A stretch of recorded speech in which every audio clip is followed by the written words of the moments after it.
Bapak-bapak, saudara-saudara kaum muslimin, jemaah Jumat rahimakumullah. Puji syukur kepada Allah, alhamdulillah sampai saat ini kita masih dapat berkumpul di masjid yang indah ini dengan satu tujuan, untuk melaksanakan sholat Jumat secara berjamaah. Mudah-mudahan ini mendapat ridho dari Allah hendaknya, amin ya rabbal alamin. Selawat beserta salam tidak lupa pula kita kirimkan buat Nabi kita Muhammad sallallahu alaihi wasallam. Allahumma shalli ala Muhammad wa ala ali Muhammad. Khatib selalu tidak bosan-bosannya selalu mengajak kita semua, termasuk diri khatib sendiri, marilah kita selalu introspeksi diri, meningkatkan kualitas iman dan rasa takwa kita kepada Allah. Manusia itu bersifat hilal, tidak ada manusia itu yang sempurna. Yang sempurna itu adalah Allah Sang Khalik, Sang Maha Pencipta alam jagat raya ini. Bapak-bapak, saudara-saudara kaum muslimin, jemaah Jumat rahimakumullah. Seorang yang dikatakan sufi adalah yang mampu merealisasikan makam-makam sufi tersebut. Orang sufi itu dia zuhud. Salah satu contohnya di segi dia berpakaian. Maka sufi itu asal katanya dari safa yasuku saw, artinya bersaf-saf, berbaris-baris, atau tasawwafa ya tasawwafu tasawwuf, yaitu dari wol atau seperti bulu domba pakaiannya. Jadi orang-orang sufi itu pakaiannya sederhana, pakaiannya tidak seperti orang-orang modern, orang-orang masa kekinian, tapi dia sederhana, melambangkan dia itu zuhud, dia hidup sederhana dalam kehidupannya. Itulah orang sufi.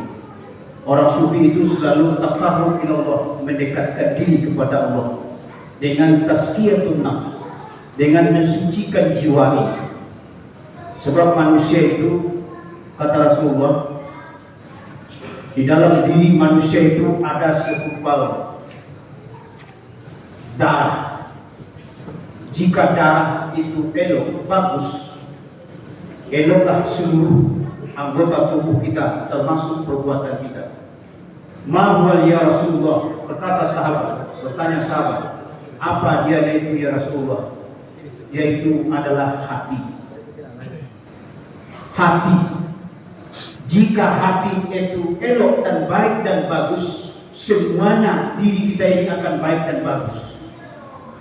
Tapi kalau hati itu tidak baik, hati itu tidak bagus, hati itu penuh dengan kesombongan dan keangkuhan, hati itu akan kotor, jiwanya akan jelek. Maka orang sufi itu berhati-hati dia dalam kehidupannya.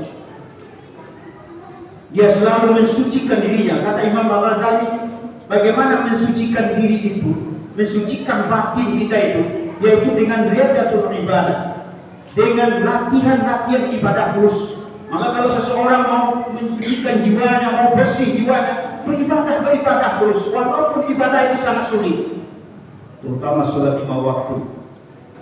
Sholat 5 waktu itu sangat sulit, apalagi kita dalam keadaan sibuk. Padahal itu adalah perintah Allah. Semakin kita melaksanakan ibadah dengan kita paksakan awalnya, itu insya Allah akhirnya nanti akan merasakan mudah dan akan membawakan efek positif dalam kehidupan kita sehari-hari. Maka orang sufi itu tidak sombong dia, tidak angkuh dia.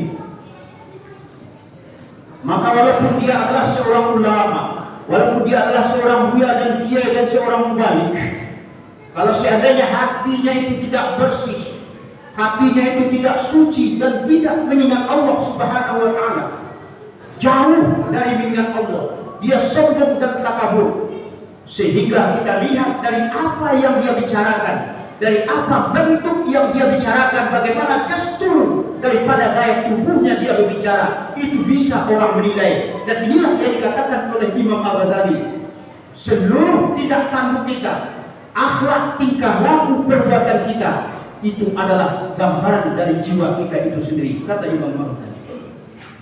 Bapak-bapak, saudara-saudara, kaum muslimin, jemaah Jumat rahimahullah. Maka dalam Quran apa kata Allah yang kami bacakan tadi? Ya ayyuhalladzina amanu zkurullah zikran katsiran. Wahai orang-orang yang beriman, sebutlah, ingatlah dengan menyebut nama Allah. Zikran katsiran, menyebut dengan sebanyak-banyaknya. Bagaimana konsep dalam Islam? Dalam Islam konsepnya adalah dengan zikrullah, mengingat Allah itu yang pertama adalah dengan bil lisan, diucapkan dengan lidah.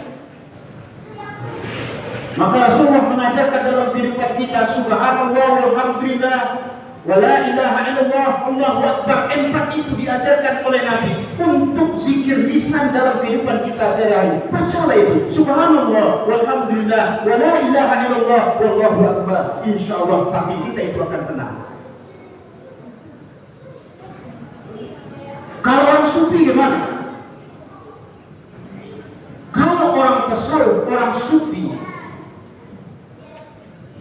dia itu bil lisan, dia ucapkan dengan lidah, itu untuk mengingatkan mata batinnya. Dia ucapkan dengan lidah, itu untuk mengingatkan mata batinnya itu sendiri. Maka sewaktu dia mengingat kepada Allah dengan bil lisan, hatinya itu bergetar, hatinya itu takut kepada Allah. Itu yang pertama. Yang kedua, yaitu dengan qalbu, dengan hati, dengan bacaan-bacaan yang ada di dalam qalbu, yang mengingatkan kepada hatinya mereka. Yang ketiga dengan khafi, dengan tersembunyi. Tersembunyi ini tidak ada yang tahu, cuma seorang sufi atau seorang hamba Allah dengan Tuhannya. Itu cukup di dalam hati. Dia selalu ingat berzikir kepada Allah. Kita kembali dalam Islam. Dalam Islam, yang pertama tadi adalah bilisan, yang kedua adalah dengan biqalbi. Kita zikir di dalam hati kita. Orang tak ada yang tahu. Makin kita bicara sendiri. Yang ketiga, dengan amal ibadah. Ini yang kita kerjakan sekarang. Maka Allah menjelaskan kepada kita, fazkuruni azkurkum, maka ingatlah kepadamu, aku akan ingat kepadamu. Sholat pun juga dikatakan adalah satu zikir untuk menyebut, untuk mengingatkan kita kepada Allah. Sebab kalau orang tidak ingat, tidak zikir kepada Allah, tidak mengingat Allah, hubungannya dengan Allah akan merasa jauh, hatinya akan gersang, batinnya akan gelisah, hidupnya tidak akan tahu kemana arah daripada jalan hidup itu sendiri. Maka bapak-bapak, saudara-saudara kaum muslimin, jemaah Jumat rahimahumullah, apapun profesi kita dalam kehidupan kita, selagi kita punya Tuhan dalam kehidupan ini, ingatlah kepada Sang Khalik, ingatlah kepada Sang Maha Pencipta. Ini sholat yang kita lakukan, subhanallah. Ini adalah bentuk kita zikir, ingat kepada Allah. 5 waktu sehari semalam kita zikir, kita ingat melalui sholat. Berapa banyak bacaan demi bacaan yang kita baca di dalam sholat, dan kita dengar, kita pahami sewaktu kita sholat berjamaah, subhanallah. Maka orang-orang yang berzikir, yang selalu ingat kepada Allah, Allah pun akan sayang, Allah pun akan cinta kepada dia. Tapi kalau kita di dalam kehidupan kita tidak seperti itu, hidup kita akan gersang. Maka menurut Ataidah, apa kata beliau? Ingat kepada Allah itu menjauhkan sifat lalai dan menghadirkan Allah di dalam batin. Kita ini banyak yang lalai, termasuk batin sendiri banyak kita yang lalai.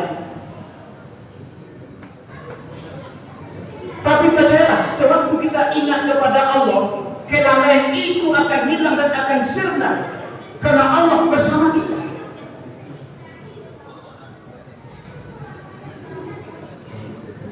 Banyak kita tertipu dan terkecoh karena kita ujub dan sombong. Maka di dalam buku Ihya Ulumuddin, kenapa orang sombong dan takabur? Karena dia tak ingat kepada Allah. Dia merasa yang paling hebat, orang bodoh semuanya. Malah dia sebut, saya tamat luar negeri, Ustaz pun bisa kena, kiai ulama pun bisa kena. Tuan-tuan, umpamanya seperti itu bahasanya, mereka pandai kita kubur, qiraatul kutub, ghairu sakal, pandai membaca kitab yang tanpa baris, itu namanya qiraatul kutub. Dibilang tamat Mesir, tamat sini segala macam, tamat pesantren, itu adalah jenis-jenis sifat sombong yang membuat kita ujub, merasa pintar, merasa paling hebat. Nauzubillah. Ulama juga banyak yang kena dia merasa hebat dan merasa pintar.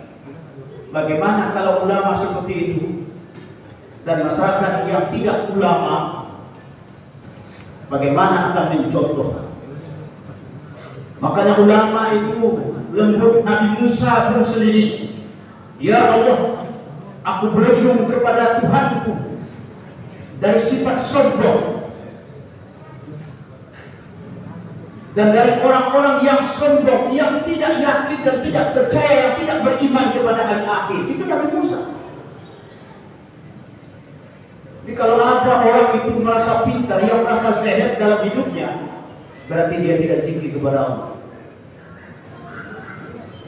Dia sombong. Yang kedua, dia merasa keturunan nigra, darah biru. Yang ketiga, dia itu merasa kuat. Orang ini dia bilang lemah semuanya. Dia yang merasa kuat, dia yang merasa sehat semua.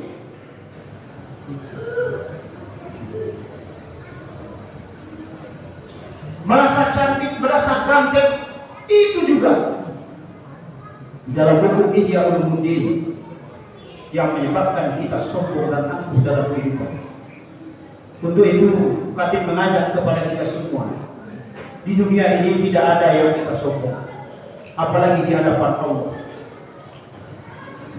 Yang mulia itu di sisi Allah adalah orang yang bertakwa, yang takut kepada Allah. Tidak ada selain itu.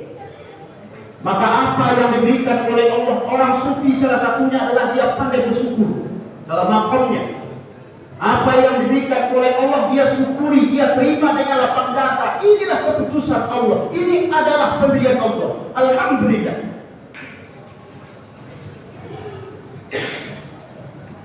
Dia tidak pernah sakit hati, dia tidak pernah seuzon kepada Allah. Intinya apa yang diberikan oleh Allah, inilah kita terima dengan tulus, dengan ikhlas. Jadi kalau kita lihat di makam sufi, maka orang-orang tasawuf, orang-orang ahli sufi itu, ya, dia tidak terpengaruh dengan dunia. Ini artinya zuhud, bukan meninggalkan dunia, tapi dia lebih banyak akhiratnya. Sehingga kalau kita lihat seperti Al-Halaj, itu dia menyatu dengan Tuhan. Karena hubbu ilallah, cintanya kepada Allah sudah menjadi wahdatul wujud dia dengan Tuhan. Nah, ini salah juga ini. Kalau Rabi'ah Adawiyah dan nikah-nikahnya selama hidup cuma cintanya kepada Allah. Padahal Allah mengatakan, "Qul in kuntum tuhibbunallaha fattabi'uni yuhibbukumullah." Wahai Muhammad, katakanlah kepada mereka itu, kalau mereka itu cinta kepadaku, kata Allah, ikutilah langkah-langkahku, aku akan mencintainya. Langkah-langkahku itu adalah ajaran agama, maka nikah pun itu disunahkan dalam agama. Kalau sudah mampu silakan nikah. Tapi kalau belum mampu, berpuasalah, perbanyaklah ibadah. Sebab nikah itu juga adalah separuh agama. Siapa yang sudah nikah berarti sudah menjalankan ajaran agama separuhnya atau 50%. Maka yang belum nikah, nikahlah. Kalau sudah mampu, jangan ditunda-tunda. Itu adalah ajaran agama. Tentu kita mencari, memilih pasangan yang baik. Nabi mengajarkan, pilihlah karena gantengnya, cantiknya, pilihlah karena kayanya dan rupa dan bentuknya dan nasab keturunannya. Tapi yang sangat lebih penting itu adalah agamanya di sana ada. Pandai dia baca Quran banyak sedikitnya, dia melaksanakan sholat banyak sedikitnya, sekurang-kurangnya yang 5 waktu. Subhanallah, ini adalah tanda-tanda kita mendekatkan diri kepada Allah.